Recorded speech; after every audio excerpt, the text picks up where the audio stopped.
کہ ایک دن حکیم بن حزام اپنی پھپھی یعنی امی خدیجہ کے لیے کچھ غلہ لے کے وہاں جا رہے تھے کہ راستے میں ابو جہل نے آپ کو دیکھ لیا اور کہا کہ لگتا ہے تم بنو ہاشم کے لیے کھانا لے کے جا رہے ہو، غلہ لے کے جا رہے ہو، تم اپنی حرکت سے بعد آ جاؤ ورنہ تمہیں رسوا کر دوں گا۔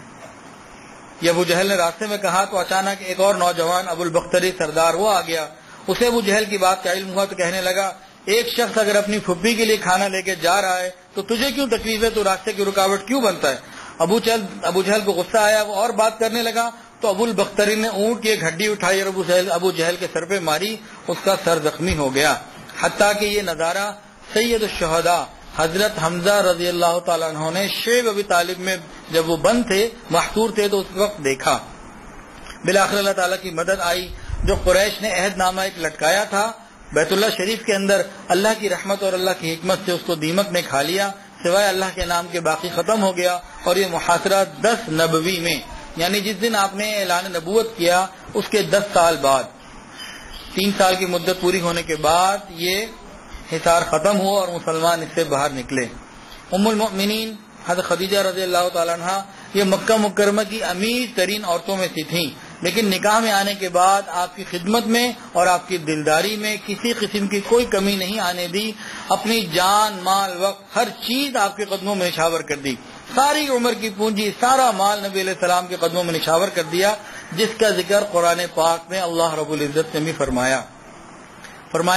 وَوَجَدَكَ عَائِلًا فَأَغْنَىٰ کہ اللہ تعالیٰ نے آپ کو بے مال پایا اور غنی کر دیا۔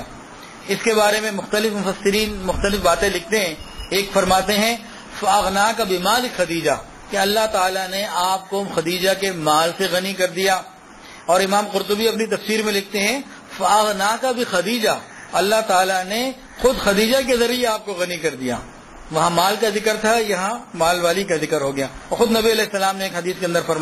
ارشاد فرمایا کہ خدیجہ نے مجھے اپنا مال دیا جسے میں نے اللہ کے راستے میں خرچ کر دیا۔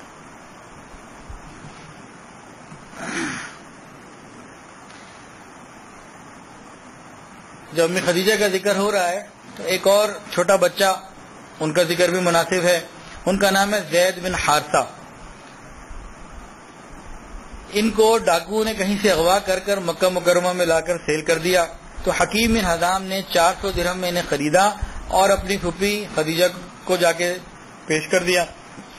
امی خدیجہ نے نبی علیہ السلام کے خیال اور خدمت کے لیے ان کو نبی علیہ السلام کو ہدیہ کر دیا کہ ان کو آپ رکھیں۔ اور زید بن حارثہ رضی اللہ تعالی عنہ